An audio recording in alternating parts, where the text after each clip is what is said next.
Assalamualaikum warahmatullahi taala wabarakatuh. Al-Fatihah. A'udzu billahi minasyaitonir rajim. Bismillahirrahmanirrahim. Alhamdulillahi rabbil alamin. Arrahmanir rahim. Maliki yaumiddin. Iyyaka na'budu wa iyyaka nasta'in. Ihdinas siratal mustaqim. صراط الذين أنعمت عليهم غير المغضوب عليهم ولا الضالين آمين. الحمد لله رب العالمين وبه نستعين والصلاة والسلام على أشرف الأنبياء والمرسلين سيدنا ونبينا وحبيبنا ومولانا محمد وعلى آله وأصحابه أجمعين. أشهد أن لا إله إلا الله وحده لا شريك له وأشهد أن محمدا عبده ورسوله. اللهم صل على سيدنا محمد وعلى آل سيدنا محمد. سبحانك لا علم لنا إلا ما علمتنا إنك أنت العليم الحكيم. رب اشرح لي صدري ويسر لي أمري واحلل عقدة من لساني يفقهوا قولي. اللهم زدني علما وارزقني فهما. رب يسر ولا تعسر. ربي تمم بالخير. أعوذ بالله من الشيطان الرجيم. يا أيها الذين آمنوا اتقوا الله وقولوا قولا سديدا يصلح لكم أعمالكم ويغفر لكم ذنوبكم ومن يطع الله ورسوله فقد فاز فوزا عظيما. صدق الله العظيم. أما بعد. Yang dimuliakan Kursi Yang Berkuasa Surah Al-Amin, seterusnya para jemaah muslimin, saya pun tak habis baca garis panduan selama ini. Muslimat ni datang boleh kan? Tapi buanglah sekali, buang semangatnya. Sebab lama sangat cuti lah. Lagi ni muncul, kita kata itu pun rasanya saya rasa sama macam dulu kan. Sebab dulu cerita nak suruh buka kan. Suruh buka tu tak pasti dia gaji datang ke tak gaji datang kan. Tak apalah, kita ni alhamdulillah. Hadirin yang dirahmati Allah Subhanahu wa taala, sama-sama kita merafa'kan syukuran kepada Allah Subhanahu wa taala yang mempunyai diri kita, yang memiliki segala-galanya. Kerana limpahkan Allah Subhanahu wa taala dengan nikmat iman dan nikmat Islam, kita iringi dengan nikmat-nikmat yang lain, dapat kita sama-sama menghadirkan diri di masjid di surau ini. Pada saya ini pertemuan terakhir sebenarnya menjelang Ramadan, tapi pertama lah setelah kita berehat lama. Terakhir catatan saya pada bulan 10 yang lalu, iaitu 11, 12, 10, 20 ni dah tahun baru dah kan. Tak terlewat nak mengucapkan selamat tahun baru lagi. Okay. Ya, alhamdulillah dapat kita beroperasi semula setelah melalui berbagai ujian dan cabaran, dan sama-sama kita terus berdoa agar pandemik COVID-19 ini berakhir, diangkat semula oleh Allah Subhanahu wa taala. Akhirnya kita dapat seperti biasa solat dalam keadaan yang selesa. Saya rasa tak selesa sembahyang pakai topeng, pakai mask Christmas kan. Memang tak selesa. Kalau pakai cermin tu pergi pula kan. Dia punya apa tu? Wak betul naik dekat mata kan. Nafas kita tersekat. Kan, nafas kita tak boleh nak bergerak bebas. Kadang buka juga, sebaiknya masa bercakap macam ni agak jauh, itu tak boleh lah digunakan, kita penjarakan itu. Di samping juga kita memenuhi SOP yang lain. Apapun itulah sebahagian daripada ujian Allah Subhanahu wa taala untuk menguji sejauh mana di kalangan kamu itu ayyukum ahsanu amala. Baiknya banyak kita melaksanakan amalan-amalan dalam kehidupan ini. Tuan-tuan kepada Allah Subhanahu wa taala, insya-Allah malam kita sambung sikit sebab bab ni bab baru tentang kita kitab yang kita baca ni, keistimewaan Umat Muhammad SAW, kita tentang kelebihan salat, ya, khususnya salat yang difardukan, salat yang wajib. Adapun dalam bentuk apa jua yang difardukan, setiap itu ada diiringi dengan sunat. Bahkan yang sunat itu lebih banyak. Salat fardu ada salat sunat banyak, ya, ba'diyah. Itu juga salat-salat sunat yang kita mungkin biasa buat, duhanya, witirnya, tahajudnya. Kemudian kalau kita lihat yang lain seperti puasa, kan, pun begitu juga ada puasa sunat. Ya, puasa sunat berbanding dengan puasa Ramadan sebulan. Amalan apa lagi? Amalan sebab puasa zakat ada syaratnya pula. Tapi kalau sedekah, wakaf tak ada syarat, ya. Dan yang terakhir itu haji, menjadi kewajipan setidak-tidaknya sekali semua hidup, tapi diiringi dengan sunat-sunatnya, iaitu amalan umrah, ya. Maka bila sebut tentang amalan fardu yang tiada, kata orang tu sebarang bentuk yang tidak boleh kita untuk mengelak melakukannya, melainkan sebab-sebab yang ditentukan, rukhsah dia panggil.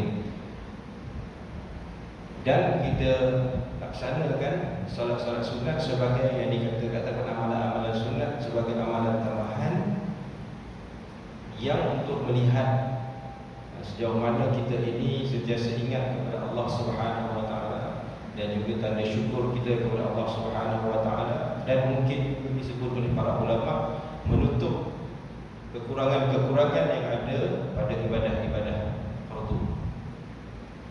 Umpama kita nak masuk Ramadan, apa yang fardu? Satu je, kan? Tapi Allah bagi pada bulan Ramadan itu dengan amalan-amalan tambahan yang sunat menjadi pahalanya boleh sampai ke wajib. Dan ada amalan yang tidak diwujudkan pada bulan-bulan yang lain. Kalau siang kita berpuasa wajib, yang malamnya kita bertarawih. Kalau ni kita nak bertarawih, kan, lepas tarawih juga, tapi dalam rumah masing-masing.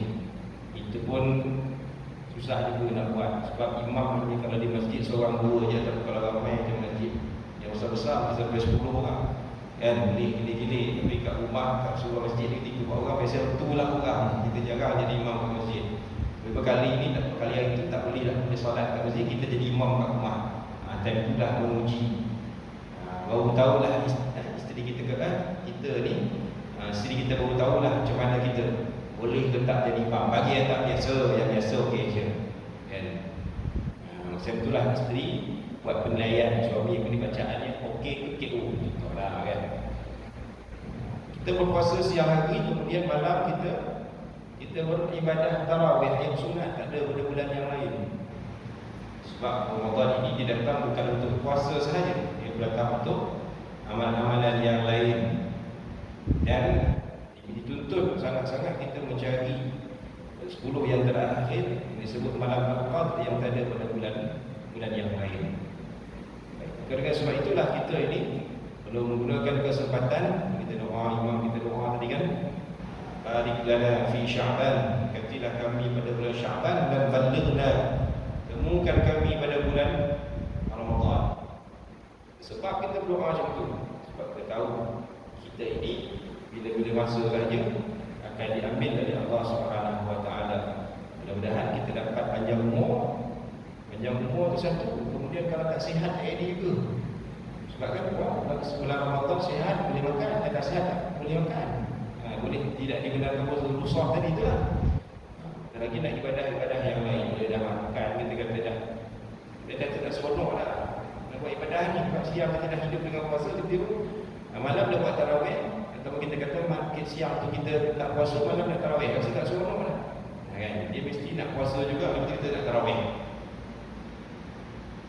Itu maknanya kita nak lihat bahawa amalan-amalan yang ada pada bulan Ramadan ini digunakan, diraih secukup mungkin, kata orang diborong pahala yang diberikan. Kita sendiri maklum, kita dengar melalui hadis Nabi sallallahu alaihi wasallam, ucapan-ucapan para asatizah kita, ustaz-ustaz kita, saudara kita, macam-macam kita tentang Ramadan. Saya yakin tuan-tuan semua tahu lah. Cuma bagaimana kita nak mengurus yang, kan, tahap yang disebut la'allakum tattaqun, ya. Okey, tuan-tuan oleh Allah Subhanahu wa taala. Jadi perbincangan kita pada bab solat ini, kita memang tahu dah bukan kewajipannya, tapi kita nak tengok itu panjangnya, berbelakang-belakangan cecah 20, lebih 20, apa yang disebut akan ada kelebihan solat ini dalam kehidupan kita sebagai seorang muslim. Allah Subhanahu wa taala telah memberikan dan kemuliaan kepada umat Muhammad sallallahu alaihi wasallam yang menunaikan salat dan memeliharanya. Di salat ni ada tingkatan dia. Ya. Tingkatan yang dua kategori, iaitu dia buat dan dia pelihara, dia jaga solat. Dah jaga pula, dia jaga sebelum pertama sekali mungkin orang rasa masa kan. Awal waktunya. Solat fi awaliha, solat pada awal waktunya kan, awal waktiha, awal waktu. Tingkat lagi kita kata solat mungkin keutamaannya dia mencari solat untuk berjemaah. Kurang dalam kehidupannya nak solat sendirian, kurang sangat. Itu kan. Lepas tu kalau seboleh-bolehnya tingkatan yang berikutnya, iaitu dia solat dengan keadaan yang khusyuk. Lebih lagi nanti khusyuk. Banyaklah tingkatan-tingkatan dan kategori-kategori itu di mana kita berada. Berada tanjiman mana kita kedudukan kita. Mudah-mudahan kita dapat berjemaah dengan keadaan solat itu dilakukan dalam keadaan seboleh-boleh diusahakan untuk dapat khusyuk itu. Khusyuk. Qad aflahal mu'minun alladzina hum fi salatin khashi'un. Berjayanya, sesungguhnya berjayanya orang-orang yang beriman itu. Alladzi, ayat yang kedua tu kan, orang-orang yang mana hum, mereka itu khashi'un, khusyuk. Khusyuk ni cocok lah kaedah kita cari yang nak dapat kan. Ada kata cuba fahami maknanya, ada kata datang ke dalam hati ketika baca tu Allah je kan. Banyak susah nak dapat tu. Kalau dapat tu dengan satu nikmat lah, satu nikmat yang besar juga Allah berikan. Baik, demikianlah juga ibadah salat ini. Sebelum dilaksanakan nak disempurnakan juga. Kita bincang pada bab yang pertama kitab ini, iaitu kesempurnaan berwudu. Ini pun kena ambil perhatian juga. Bukan sekadar maknanya daripada wudu itulah dengan sempurna, barulah boleh menjamin ibadah solat itu dilakukan dengan sempurna, dengan baik. Kerana tanpa wudu, sudah tentulah solat itu tidak akan sah. Jadi kemuliaan yang diberikan kepada umat Muhammad dalam menunaikan solat dan memeliharanya. Antara kelebihan tersebut ialah yang pertama, solat itu dapat menghapuskan dosa. Ya. Memang jelaslah kita baca pun inna salat tanha 'anil fahsya'i wal munkar. Itu saja. Tapi ada persoalan di sana kan, saya bertanya, macam mana Ustaz, dia tu sembahyang tapi kemungkaran dia buat juga. Mungkar yang macam mana tu? Rasa besar ke rasa kecil? Sebesar tu satu something lah berlaku pada solat. Rasa kecil ni kita tahulah, kita kadang-kadang susah nak elak juga. Tapi cukup yang kita rasa kalau terbuat dosa, kita istighfar banyak-banyak kepada Allah Subhanahu wa taala. Maknanya dari sebut akan dosa tu, iaitu dosa yang mana dia tak lakukan dosa-dosa yang besar dalam kehidupannya bila dia solat. Dan di sana tu dia tahulah terhindar, tapi amalan ini dihapuskan dosa. Hapus dosa ni tentu satu benda yang sebenarnya memang kita minta-minta. Kalau kita tak minta, maknanya kita ni rasa macam orang tak buat salah. Memang kena bahasa banyak mungkin kita tak minta pada Allah agar diampunkan dosa. Dalam solat, luar solat pun kita habis salam ni kita istighfar mohon ampun kepada Allah Subhanahu wa taala. Bahkan amalan-amalan yang lain pun macam kita nak masuk Ramadan ni kadang-kadang disebutkan juga akan diampunkan dosa. Ghufira lahu ma taqaddama min dhanbihi. Akan diampunkan dosa.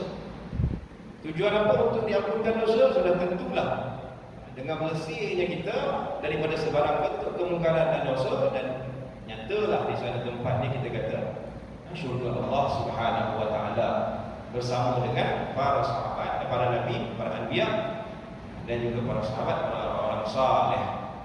Nak masuk syurga ni cepat, tak nak tangguh-tangguh, tak nak lambat-lambat.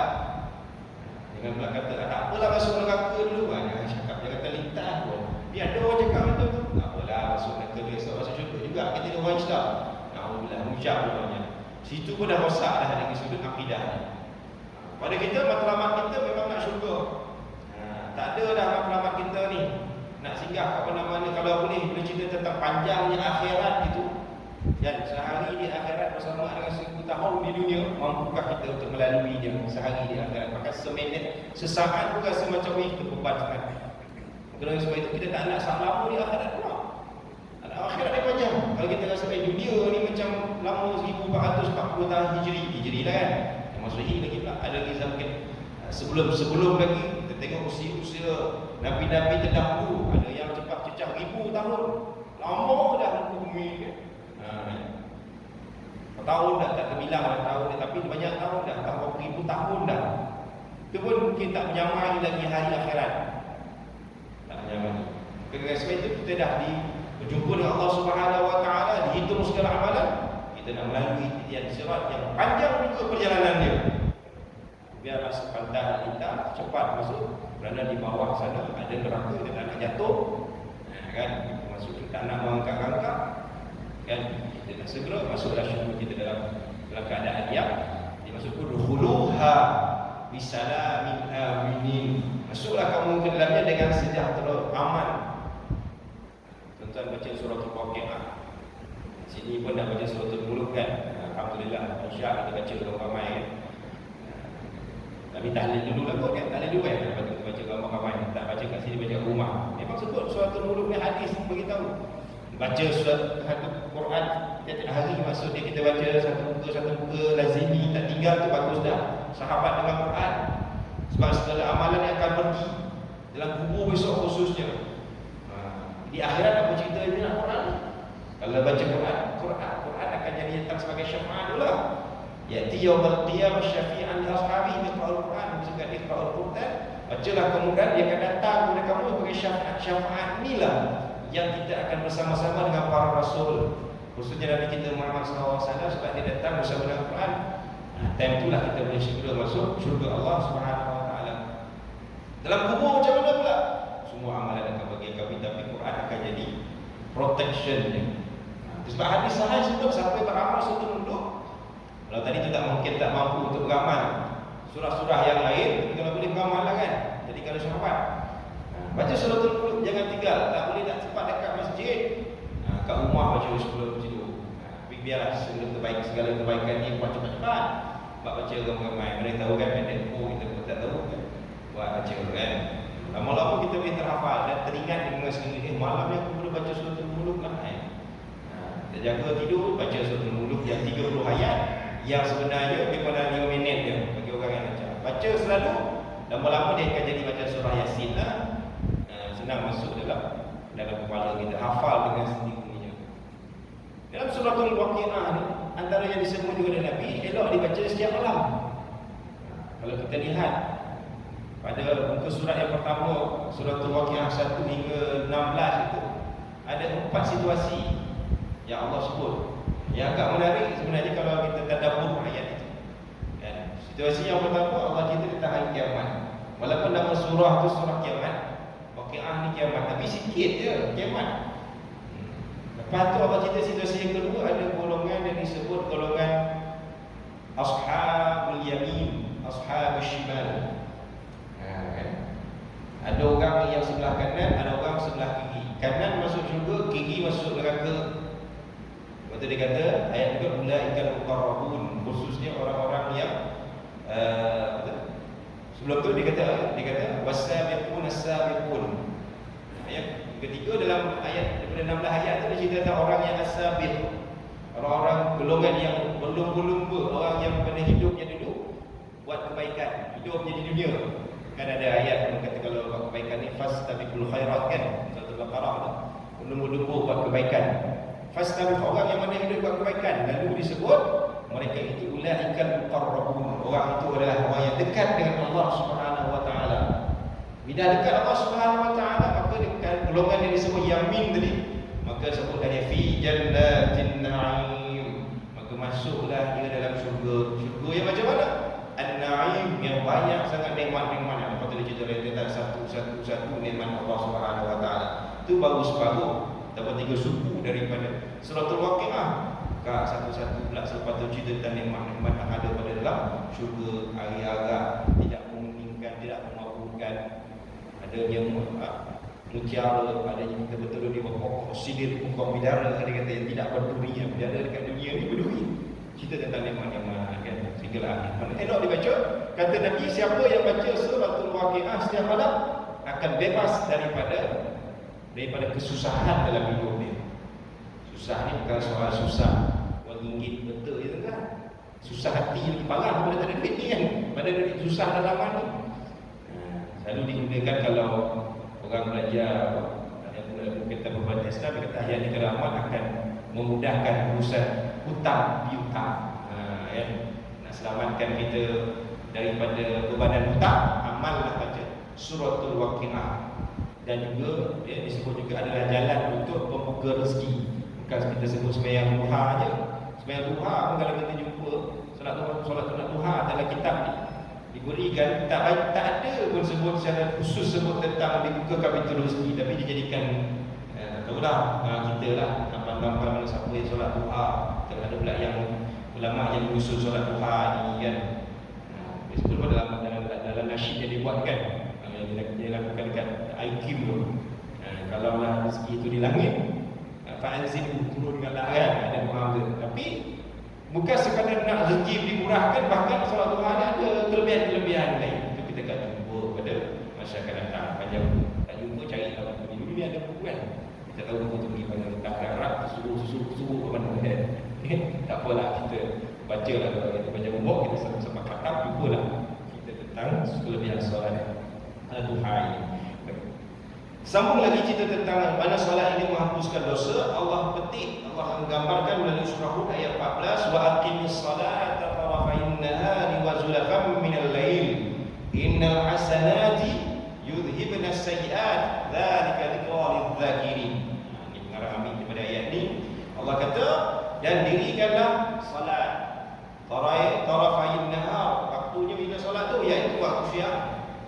Siang ni kita kata zuhur dan asar lah. Subuh tu dah siang belum, masih lagi kadang gelap, malam lagi lah ya. Kita dikata wa zulafan minal lail, dan pada bahagian permulaan malam sampailah ke subuh. Maknanya ada waktu yang kita buat tu disebut dalam Quran. Walaupun tak jumpa ayat Quran kita suruh solat subuh, solat zuhur, solat asar, tapi asar tak sebut asar. Disebut solat tengah-tengah, hafizu ala salawati was salatil wusta, kita sebut solat asar. Ya, ke hadis lah yang menjelaskan nama-nama tentang solat yang kita dirikan pada hari ini. Jadi sesungguhnya dia siapa yang solat itu, innal hasanati, sesungguhnya kebaikan daripada ibadah solat itu, ataupun kebaikan yang lain juga boleh diambil pengajarannya atau pendekatannya, iaitu disebut terutamanya solat itu maknanya dia akan yudhibna as-sayyi'at, akan menghapuskan, akan mempergi tahapan ni, tak rasa dah pergi lah ataupun datang. Akan pergi menghapuskan dosa-dosa yang dilakukan ataupun benda-benda yang buruk. Ya, benda solat boleh menghapuskan dosa. Yang ayat yang kita biasa dengar tu dia kan cegah daripada menegah diri daripada buat maksiat. Maka dzalika dzikra lidz-dzakirin. Maka perintah-perintah yang ditentukan itu, yang sedemikian itu merupakan zikra, merupakan peringatan bagi orang-orang yang nak mengingat. Kan? Orang yang nak mengingat tu kita lah. Suka akan mendengar akan peringatan, mendengar nasihat. Ada orang tak suka, panas je telinga ni kan. Telinga tu tak boleh bawa ke hati. Cakap habis berlatih, bila nak habis kan. Memang takkan habis lah. Sebab ilmu Allah itu begitu luas. Dan sampai ke kiamat lah manusia itu diamanahkan. Tak kisah siapa pun. Kadang-kadang orang yang belajar bidang agama lah, tak bidang agama pun terus nasihat-nasihat agama itu perlu diberikan. Sebab manusia masih ada lagi yang ditentukan Allah, ada yang lalai dan ikut Allah. Kan, sampai bila-bila. Cuba, itu sebab kita tak berhenti. Orang ya nak datang ke masjid ni, nak teruskan daripada solat, adanya diri seperti nasihat begini. Walaupun hari ini kadang-kadang yang dengar online lebih ramai daripada datang ke masjid dia tak. Online pula ada. Salah nak teruskan online, ya. Buat macam ni kan lagi senang. Kan, ustaz ada rumah ya, ustaz siapa tak semacam yang kan. Dia tidak menjadi tradisi. Disebut tradisi itu bukan tradisi biasa-biasa. Dia disebut sebagai sunnah besar, antara salah satu sunnah besar Nabi tinggalkan. Bernasihat itu mesti dengan cara yang sedemikian. Istilahnya kalau Quran kita minta laki lah. Hadapan Nabi macam tu. Zaman Nabi mana ada internet.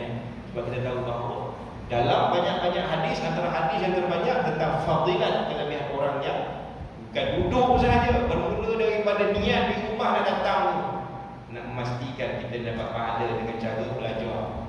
Sungguh pergi belajar. Imam Syafi'i berpuluh tahun untuk cari dapat jadi orang alim. Kita ni 10 tahun kita dah tak sempat. Dan sempat banyak kan. Jadi nak dapatkan ilmu agama kita ni dengan online je cukuplah, tak payah dengan lain. Itu bukan caranya. Walaupun ada dalam keadaan situasi macam ni, pandemik ni mungkin keadaan itu perlu mencari satu kaedah supaya majlis ilmu itu tidak terhenti. Okey? Tak apa. So yang orang perempuan dia tak risau sangat lah. Alah ni masih lagi suara. Kalau tak dapat dengan majlis ilmu, yang buruk kamera kan. Buruk kamera, saya pun tak tahu channel mana kan. Satu masuk channel Jais pun kan. Boleh tengok pula, boleh ulang-ulang. Okay, boleh komen pula kan. Sebelum ni tak payah komen, ustaz betul je sekali komen kan. Komen. Tanya soalan pula, kalau jenis yang tanya soalan tak payah. Kalau ada forum pun tak payah bagi mic. Tanya melalui tu dia tengok macam tu kan. Okey maknanya ilmu tu ada. Hari ni search dekat YouTube apa yang kita nak, semua ada. Saya tadi terima dalam grup satu soalan. Orang kampung tu, imam kampung saya tanya. Saya tak jawab lah kan. Biarlah orang authority jawab. Kalau saya ingat elok lah ada jawapan tu. Apa soalan dia? Orang imam kampung dia duduk bandar. Imam kampung saya tanya, kenapa besok 29 hari bulan 9 Syaban kan? Dah confirm dah dalam kalender hari Rabu kita puasa, Selasa kita puasa.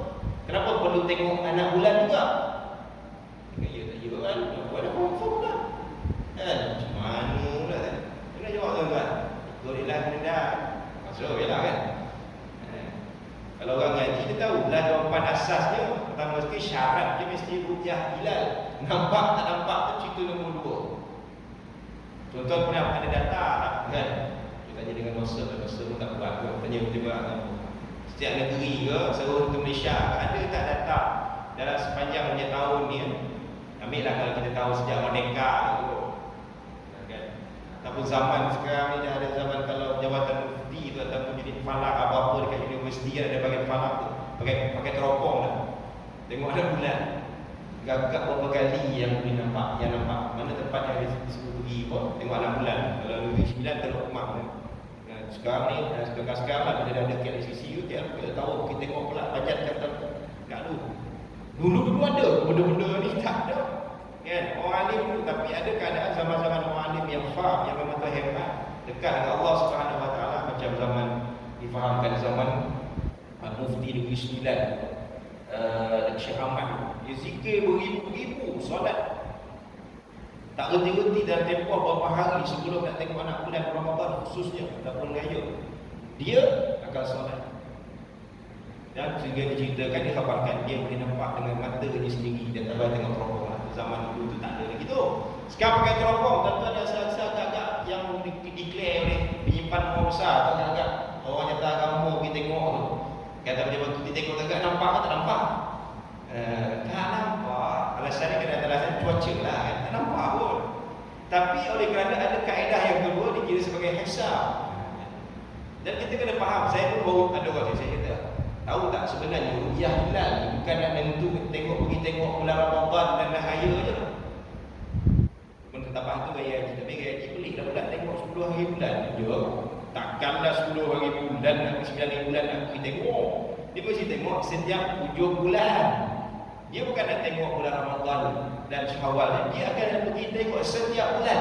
Akan cerah pada bulan. Orang penjaya mufti itu bukan nak pergi bulan nak puasa nak raya haji. Dia pergi tiap bulan. Dia takwim itu kan. Dia dah siap dah takwim untuk beberapa tahun ke hadapan. Bukan untuk 1443. Dia dah siap berapa tahun. Dia dah ada. Sekarang sistem pula. Dia ada kiraan-kiraan juga. Kiraan itu menentukan sama ada anak bulan dipanggil anak bulan matang ataupun tidak. Saya tahu sebab saya pernah juga datang mesti. Matang atau tidak? Yang matang itulah ada tempoh jam yang memungkinkan anak bulan itu nampak. Memungkinkan. Walaupun istilah hari ini kata tak nampak itu memang banyak. Contoh esok 29 Syaban kan. Tengok. Nak masuk hari 30 tu anak bulan dia kalau tengok takkan nampak pun. Kecil pun dia silap nampak kan.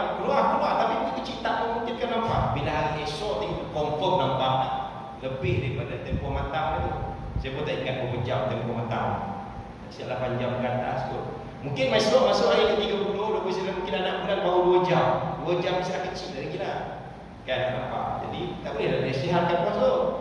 Pada 30 hari bulan Syaban misalkan kata satu orang tak boleh nak istirahatkan. Tak boleh nak completekan 30 Syaban tu. Tapi nak benda tu nak diuraikan cara cakap je dia kalau muli kan. Payahlah belakang kau masa ni. Dia kata saya nak kata dah senang-senang pergi belajar ngaji lah macam ni. Syarat pertama mesti ruqyah bila tengok 6 bulan itu je. Kan? Soal takwil ni kita jangan percaya sangat. Kan dengan itu sebagai panduan, khususnya panduan apa? Takwil itu tujuan panduan untuk solat, bukan panduan untuk memastikan ibadah puasa, ibadah raya kita atau ibadah lain itu dilaksanakan bertepatan. Itu cerita je. Supaya kita dapat ada sedikit pencerahan, mungkin lagi lebih terperinci. Adanya kalau sahabat-sahabat kita ni ada mufti, khususnya yang bagian falak, boleh memberikan maklumat itu. Baik. Baik, itu disebut sebagai dosa, itu penghapus dosa. Solat itu penghapus dosa. Begitu juga hadis disambung dalam hadis yang dinyatakan oleh diriwayatkan Imam Al-Bukhari dan Muslim. An Abi Hurairah radhiyallahu anhu qala sami'tu Rasulullah sallallahu alaihi wasallam yaqul ara'aytum law anna nahran bi babi ahadikum yaghtasilu minhu kulla yawmin 5 marrat hal yabqa min daranihi syai'an qalu min daranihi syai'un qalu la yabqa min daranihi ayu wasakhin syai'un faqala fadhalika as-salawatul khamsu yamruqu bihinna al-khataya as-saghir. Daripada Abu Hurairah radhiyallahu anhu katanya, aku telah mendengar Rasulullah sallallahu alaihi wasallam. Masuk ya. Begini. Ya. Aku telah mendengar Rasulullah sallallahu alaihi wasallam bersabda, sekiranya terdapat sebarang sungai di hadapan rumah salah seorang daripada kamu, lalu kamu mandi 5 kali. Kamu di sungai tersebut kamu mandi 5 kali sehari. Masihkah ada kekotoran di badan kamu? Dia bagi dia punya analogi dalam kan. Tak ada sungai mungkin kita kata kita guna air dia mandi 5 kali sehari atau lebih 5 kali. Apakah masih kita kau yakini akan kebersihan? Mungkin mesti sekejap. Lepas tu kita pergi mana-mana pun kotor balik kan. Okay. Lalu ditanya kepada sahabat kan, maka para sahabat menjawab, tidak ada kekotoran yang kekal. Sabda Rasulullah sallallahu alaihi wasallam, begitulah solat 5 waktu. Allah menghapuskan dengannya dosa-dosa, iaitu dosa-dosa kecil. Maknanya antara satu solat ke satu solat itu,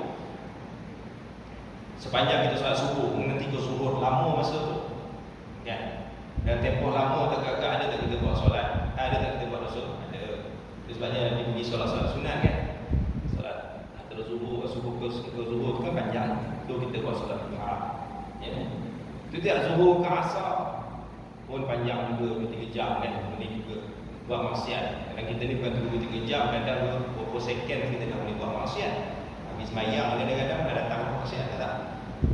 Begitu juga lah yang waktu-waktu yang lain. Maka cantik Allah Subhanahu Wa Taala susun.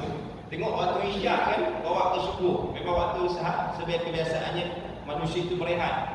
Dan memang kuranglah kalau kita nak buat dosa. Kita berehat, kita tidurlah. Malaikat isyak tu nak buat ke sebelum tidur, tak ada benda-benda yang kita buat. Kisahlah apa-apa kan, tengok TV ke, tengok drama ke apa kan. Mungkin di situ pun ada. Jadi maksudnya dalam keadaan malam yang panjang itu dibagi kita berehat. Dan di tengah-tengah rehat itu kita diminta, dia galakkan kita untuk berjumpa dengan Allah Subhanahu Wa Taala di kalangan manusia yang waktu itu lalai dan itu. Tidur ni lalai juga disebut. Ya, ataupun dalam urusan yang lain. Ada orang boleh bangun 3 pagi tengok bola tengok bola 3 pagi. Bola-bola sebelah bola orang putih 3 pagi siang dia. Lalai. Tapi ada hamba-hamba yang dipilih, yang terpilih dan juga dia berusaha untuk mendapatkannya, dia bangun pada waktu seperti malam dan dalam pukul 3 sampai pukul subuh untuk bangun berjumpa dengan Allah Subhanahu Wa Taala. Hanya Allah sahaja memerhatikan dia dalam tempoh jaga siang ni. Ramai orang kan semua jaga je. Mungkin ada orang perhati juga lah, tapi ramai macam kita lah tengok orang yang ramai kan. Ramai kita rasa kita susah nak pergi tuan. Belajar satu kelas kan ada 40 orang lagi susah kita. Tapi kalau belajar dengan 2-3 orang ataupun seorang mungkin insya-Allah mungkin akan lebih pick up lah, dia fokus kat situ kan. Jadi itulah Allah Subhanahu Wa Taala. Dia tahu manusia dia, hamba dia waktu itu, waktu yang memang orang akan lena tidur, seronok tidur, tapi ada di kalangan yang bangkit untuk beribadah kepada dia, menunjukkan kesungguhan dia sebagai hamba, maka dia bagi ganjaran. Disebut dalam Quran, amalan qiyamul lail ni dalam Ramadan. Kata Syaban ni dah mula dah, kejap lagi dah mula dah kan. Kita hidupkan malam-malam yang ada ni. So orang bila sebulan Ramadan bukan nak tunggu lagi 10 yang terakhir kan. Dulu orang pernah tanya, ustaz, macam mana nak dapat amalan Lailatul Qadar? Saya kata bangun setiap malam. Setiap malam aku dapat Lailatul Qadar, confirm dapat. Tak payahlah nak fikir, walaupun Nabi kata suruh cari yang ganjil-ganjil kan. Tapi tak payah. Kalau kita bangun lazimi setiap malam, insya-Allah confirm akan jumpa. Tak payah nak bahas dah. Tak payah nak cerita dah. Lailatul Qadar yang dinanti, aku kita jumpa dah. Mencari Lailatul Qadar, susah ceramah kan. Tapi fahamlah konsepnya, iaitu kalau kita selesai hidupkan malam-malam itu dengan amal ibadah, waktu kita dah tidur dah berehat, pasti akan jumpa, insya-Allah kan. Itu realitinya. Tuan-tuan kepada Allah Subhanahu Wa Taala. Jadi amalan yang disebut, saya nak sambung lagi sikit, panjang pula ni kata masa nak ambil isyarat. Apapun nak disebut, amalan solat ini suatu amalan yang perlu dipertingkatkan. Ya, pertingkat yang saya sebut di awal tadi. Dan lebih lagi kita kata amalan solat ini kalau sudah boleh diperbanyakkan dalam kehidupan kita. Solat ni kita nak kata solat awabin boleh buat. Solat kita kata solat wudu boleh buat. Solat mutlak, solat mutlak boleh buat. Banyak solat kalau kita cari kan. Kita ini kalau nak satu hajat, solat hajat, sikit hajat itu je kan. Solat hajat kita tahu konsep kita kata doa. Kan solat ni doa. Walaupun berbahasa solat hajat ni panjang. Kan ada pendapat kata tak ada dalam hadis, ada malah kalau tak kisah lah niat solat hajat tu pun tak ada. Tapi tak apa, kita buat kerana dia doa. Ya, doa yang kita minta untuk menunaikan hajat-hajat atau berhasrat niat tertentu, minta kepada Allah Subhanahu Wa Taala. Dan kita pun nampak hasil daripada solat-solat hajat itu ada. Kan? Orang sakit, kita solat ramai-ramai, di kalangan ramai itu doa, dimakbulkan Allah, sembuh dia, dimudahkan urusan dia. Kan kata ini masalah kerana para ulama tidak menghalang benda itu, kerana ulama telah menjelaskan solat ada kaitan dengan doa ya. Baik. Maka solat-solatlah yang akan menjadi protection kehidupan kita yang sebenar. Dan dia akan menjadi amalan-amalan lain akan bertambah. Kan? Kalau kita tak jaga solat, tak akan bertambah amalan-amalan yang lain. Macam hari ini kan, kita duduk suruh anak-anak kita umur 6 tahun, 7 tahun, bawa lebih parah daripada itu, bawa pada 6 tahun, 7 tahun, 4 tahun suruh puasa. Kalau saya tak suruh puasa, tak cakap pasal puasa, dia tengok biar dia tengok kan. Sebab waktu pentarbian Nabi pun tak sebut, Quran pun tak sebut, suruh aja anak kamu berpuasa, tak ada. Kan? Ala latihan tak ada. Latihan yang sebetulnya umur 7 tahun tu, muru auladakum bis-shalah, itu latihan yang betul. Kalau suruh dia puasa, tak suruh dia solat, boleh tentu dia akan berpuasa masa akan datang. Tapi kalau dia solat, confirm lah, kita tahu lah kan, ditaklifkan ni bila dah balik, dia solat, dia akan otomatik akan jaga ibadah puasa dia dan ibadah-ibadah yang lain. Sekalipun ibadah puasa tu wajib. Bolehlah kata-kata masuk saja mungkin umur 8 tahun, 9 tahun, okey lah boleh nanti orang kata nak puasa separuh hari ke, nak puasa apa kan. Ni dah sampai dia bermaksud. Di mana nak masak? Contoh kat sekolah pun kantin tutup. Contohlah kan. Saya pun tak faham lah kan kenapa jadi begitu. Saya kadang hujah juga kan. Dan anak kata-kata tu ada pula dia buat senarai puasa tak puasa separuh hari, puasa penuh. Kan dah susah cikgu nak meneruskan kalau ada yang puasa penuh. Ada yang nak puasa penuh. Kalau anak kita bermasalah macam mana? Budak tu kadang-kadang dia takut. Kan pernah berlaku budak mati sebab disuruh puasa kan. Budak kalau nak makan, budak kan aktif. Ya, dia nak makan, kita nak suruh-suruh dia, tak kena cara lah. Kan Nabi suruh gitu. Tapi kalau kita kata nak join lah, okeylah, kalau dia nak makan, tak ada masalah. Jangan dia kata tunggu jam ni. Kadang-kadang ni 10 minit ni, setengah jam ni, sejam ni. Sudah, tengok jam dia kelaparan, kehausan. Akhirnya dia boleh mati. Budak kan, dia punya aktiviti pun masih lagi tak apa-apa. Nak kuat. Orang tua, kalau puasa, dia rasa tak pingsan. Ya, apa lagi kalau budak-budak. Tuan-tuan, Allah Subhanahu Wa Taala. Baik, kita pun dah sampai dah 20 minit lagi. Jadi sebagai penutupnya, kita berhenti di sini dulu. Kita berhenti, kita nak sambung Ramadan, aktiviti kuliah. ada. So penutupnya saya sebenarnya saya tengok tadi dekat skrin ni takut ada letak lah, ustaz ni kerja kat mana, kerja kat mana. Sebenarnya saya dah tak bertugas dekat masjid dah 15 tahun juga kat masjid. Kali ni saya dah bertukar tempat kerja lah, nak beritahu kerja kan. Kat mana? Kat mana saya dah balik Putrajaya. Saya pegawai JAKIM. Dan JAKIM ni mana-mana boleh letak, tapi izin dia tentukan oleh Allah. Saya letakkan di Jabatan Perdana Menteri. Jabatan Perdana Menteri itu besar kan, tapi diletakkan unit integriti. Bos saya SPRM. Jadi dengan integriti ni tentang risau ni baru cerita kan apa yang ini kartel. Kartel kan. Tu cerita tak boleh cerita kat sini lah. Cerita tempat-tempat lain lah kan. Kita kawan-kawan ni lah kan. Asal isu macam ni, walaupun ada maklumat yang saya terima dengan sebab kita takluk kepada peraturan dan kita kata aku janji kita lah kan cerita ni. Mana saya duduk tugas sekali, duduk tengok perangai ulama, aduan orang yang tak pasti bersalah tak bersalah tu cerita lain. Isunya penciptaan dan kesilahan. Apa yang diadu kita berkaitan dengan penjawab awak, bukan orang-orang yang biasa-biasa ni kan. Yang biasa-biasa kita tak layan dulu sendirilah. Masjid Surah Al-Amin nak mengadukan JPM tak payah lah kan, tak layan lah kan. Tak puas hati dengan DJK dia, tak puas hati dengan tak layan. Dia kamu urus ini isu salah laku yang berlaku dalam kepentingan awam, khususnya di Jabatan Perdana Menteri. Jabatan Menteri ni antara menteri yang paling banyak lah, 8 menterinya. Jadi menteri yang saya just beritahu je lah kan. Faham lah kan, menteri ni siapa orang ni. Kan dia kata menteri semua tu tak bagus, ada yang bagus tu kan. Tapi ceritanya selain pada menteri adalah urusan untuk kita memperbaiki pentadbiran khususnya penjawat awam di peringkat federal. Jadi sekadar itu pada malam ni insyaAllah soalan ni seperti diwawarkan tadi, kita akan bertahlil kepada bekas atau mantan Mujtahid Rahmatullah, dan sebab itu kita akan baca surah An-Nur. Mohon maaf, kemudian qauli hadza wastaghfirullahalazim. Wassalamualaikum warahmatullahi wabarakatuh. Bismillahirrahmanirrahim. Alhamdulillahirabbil alamin wassalatu wassalamu ala asyrofil anbiya'i wal mursalin wa ala alihi washabihi ajma'in. Wa zidna 'ilma wa zidna fahma. Nawwirna ya rabbi bi ilmika wa ba'ina nisyan. Sallallahu ala sayyidina Muhammad wa ala alihi washabihi ajma'in. Alhamdulillahirabbil alamin.